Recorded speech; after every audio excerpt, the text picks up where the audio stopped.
So 11 years ago, my oldest son started school, and it was a really exciting time for our family. But what happened very quickly was I discovered that he was really struggling, and I mean really struggling. He would bring readers home from school, and they were just really simple readers with, 2 or 3 words per page. And basically, he couldn't recognise any of the words on the page. And then if I taught him a word on one page, he couldn't actually recognise that same word on another page. And I kind of thought, oh, look, that's pretty normal, because I was a teacher and I knew it took a while to grasp a reading. But the other thing was he was also bringing home sight words on little cards, words like I and but and so and when, and he wasn't learning any of those words either. So from a teaching perspective, I thought, well, I'll step in here and I'll help.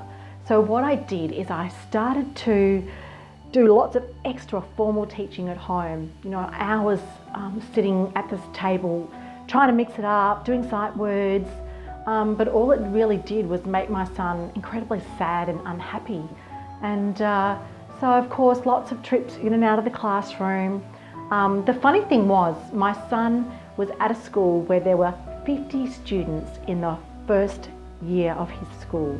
There was 2 teachers team teaching.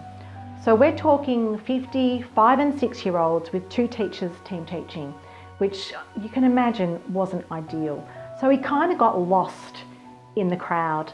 And when I asked the teachers, what was happening, they basically said to me that they hadn't even realised that my son was struggling. And I remember being really shocked. I remember thinking, how could they not know?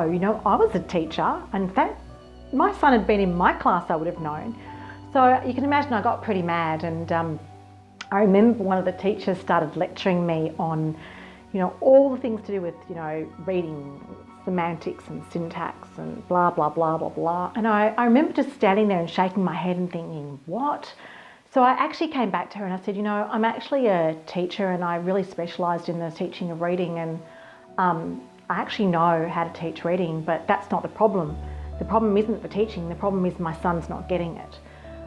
Anyway, they realised I was starting to get a bit upset with them. So one of the teachers stepped in and said to me, we'll keep a closer eye on him, stay calm. It's only April and our school year started in January, February. And basically, just go home and don't stress. Well, I got into my car and sat in the car park, and I just remember feeling so stressed and frustrated, and the tears started to roll down my face. I thought, this isn't right. Anyway, I remember my son calling from the back saying, come on, Mum, it's time to go home.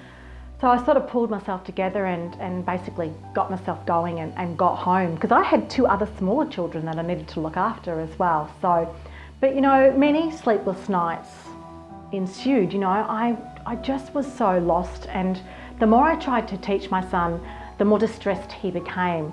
And anyway, I kept travelling back into the classroom, and one day I went into the classroom again and I looked through his workbook. Like, I was flicking through his workbook on his desk, and I discovered that there was this beautiful handwriting and that everything was neat and tidy, and I was thinking, woohoo, he's actually got it.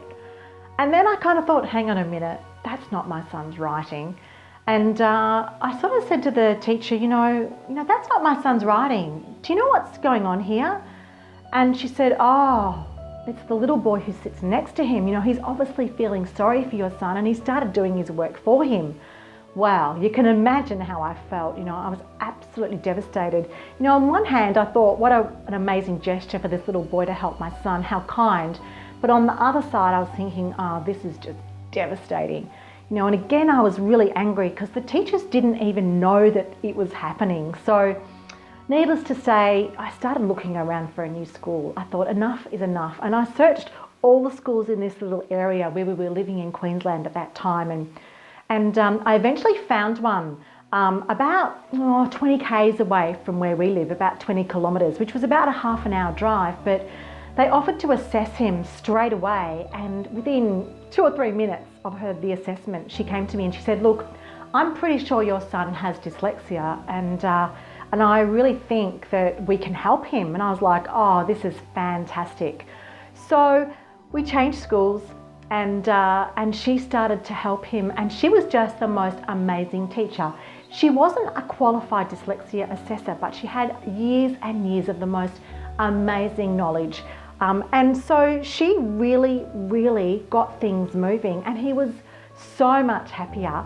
So by about the age of grade 3, he started to struggle again. And I thought, it's time for some real answers.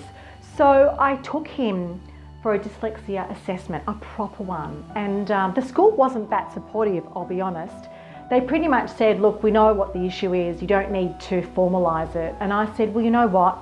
By law, a child needs an assessment and a diagnosis in order to get support through their education system. And by support, I mean things like, help with exams and perhaps extra time and maybe someone to explain some questions and some accommodations. And I knew that without a dyslexia assessment, you couldn't get that.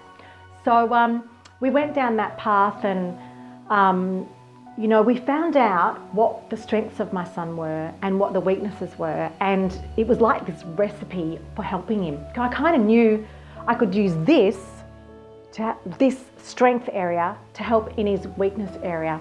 And that was really life-changing.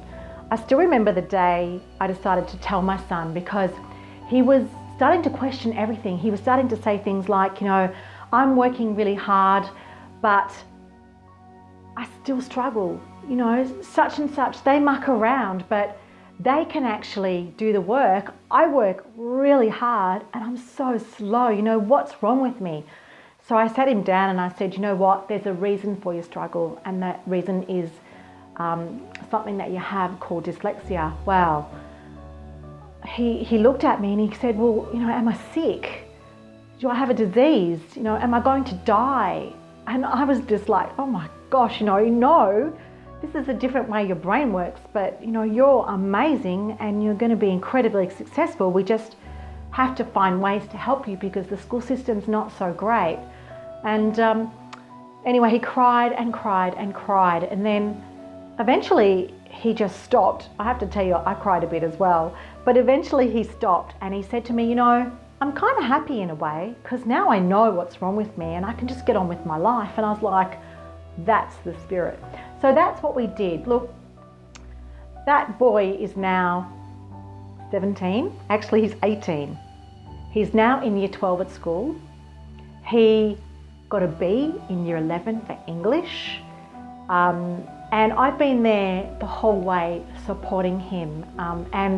But it's been an incredible journey. And on top of that, I've also got 2 more children, another boy and another girl, who also have dyslexia. And there is a family history of that in our family. So they're all different. But it's been a pretty amazing journey. All are doing really well. But why I do what I do is not just about my own children. It's certainly started with my own children, but it's turned into so much more, because everywhere I go, people swarm around me and tell me their story, whether it's their mother, father, uncle, auntie, son, daughter, or even themselves, about some hardship that they have experienced as a result of having dyslexia or struggling at school. And their stories have really resonated with me, of course, as you can imagine, but they've really spurred me on to help others. And I want to tell you a few of those stories, because those stories will really help you understand what drives me.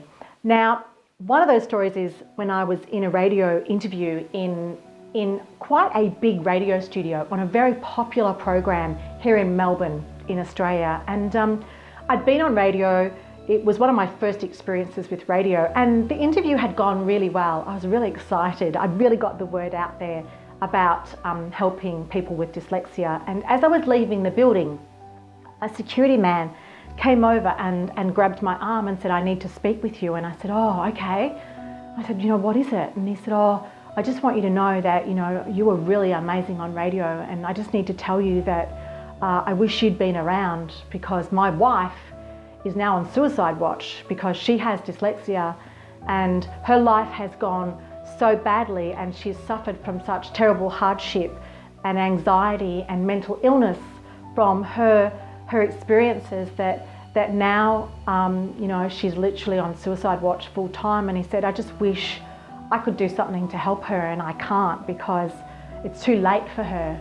So he said, I want you to make sure that you really get out there and you help people. And I was like, oh my, this was the beginning of my journey, and I was really, really, I feel teary talking about it, but it was really quite confronting.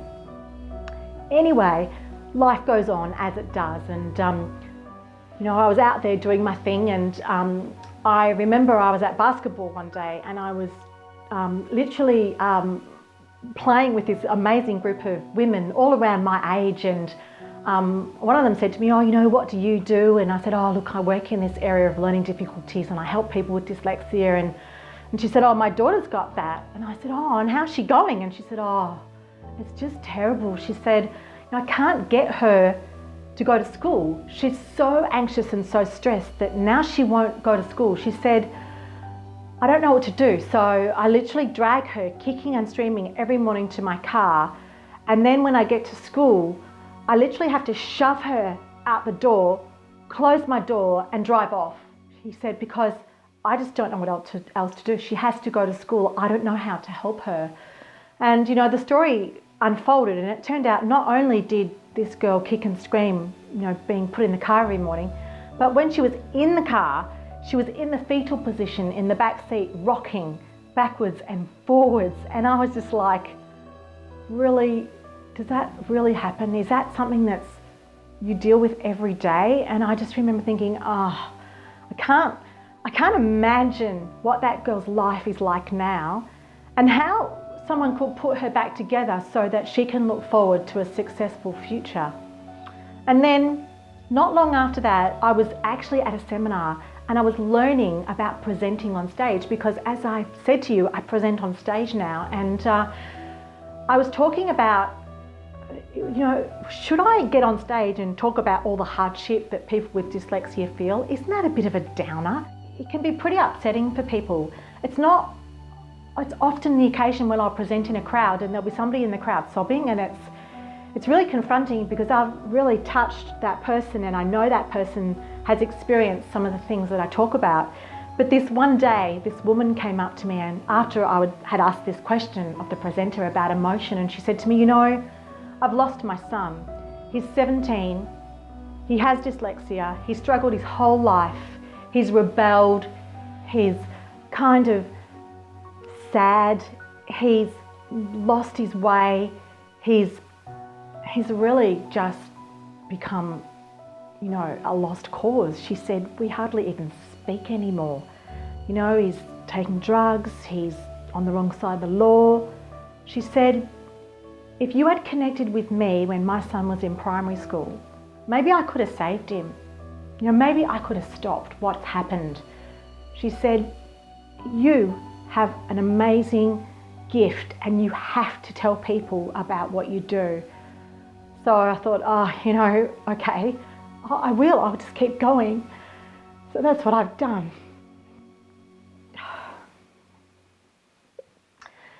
So it's pretty important to keep doing what I do. And, there's another boy, Silas, who has been self-harming and in psychiatric care. And, I've helped his family as well, and I'll just keep doing it. So that's enough sadness for now. So it's not about me and my kids anymore. It's about helping thousands of other people. And I'm talking children, teens who've lost their way, adults who wonder if there's time for them. Anybody who really wants to be able to read, spell and write well, they're the people that I want to help. I really want to change lives. We all have a mission in life, and I think this is my mission. We're all designed to impact on others. I'm hoping that my impact is really, really positive, because I want to share what I've learnt. That's become my mission. I wish I could read and spell for everybody else, but I can't. So the best way around that is to teach others how to reach their goals in life so that they can live the life that they're meant to lead. What I know can change other people's lives, just as it's changed my life and that of my children along my journey. And it's my aim to make sure that your journey is full of success and happiness as well. Bye for now.